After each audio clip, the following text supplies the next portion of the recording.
चौथे अध्याय का 29वां श्लोक पढ़ते हैं।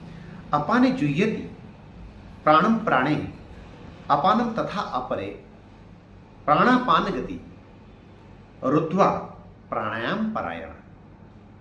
अर्थात अपान वायु में प्राण वायु को हवन करते हैं और कोई प्राण वायु में अपान वायु का हवन करते हैं और कोई प्राण और अपान की गति को रोककर प्राणायाम के परायण होते हैं।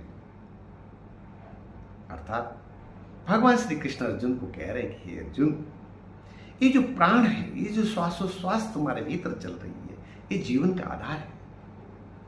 प्राणी ईश्वर है, प्राणी परमात्मा है। ये श्वासोश्वास में जो प्राण रूपी तत्व विद्यमान है, यही सब कुछ है। इसीलिए अथर्ववेद में कहा गया है, प्राणाय नमो यस्य स्वरमिदं वसे। अर्थात मैं प्राण को प्रणाम करता हूं। इस प्राण के ही वश में संपूर्ण ब्रह्मांड है।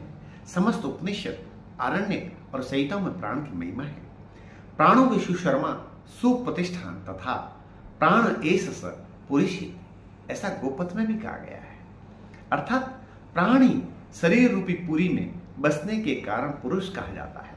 अतः भगवान कहते हैं कि ज्ञानी जो ईश्वर के स्वरूप को जानते हैं, वे प्राण और अपान अर्थात हर आने जाने वाली श्वास, आने वाली श्वास प्राण है, जाने वाली जो श्वास है वो अपान है।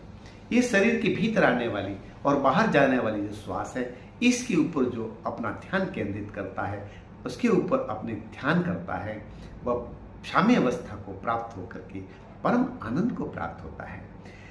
भगवान कहते कि हे अर्जुन, जो इन श्वासोश्वास की गति पर अपना ध्यान केंद्रित करता है, वह अपने हृदय के भीतर परमात्मा का अनुभव करता है, क्योंकि इन श्वासोश्वास के द्वारा ही हमारा जीवन चलता है।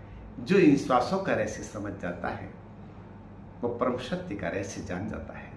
इसीलिए योगी हमेशा इन्हीं श्वासों का ध्यान करते हुए प्राणायाम के परायण रहता है।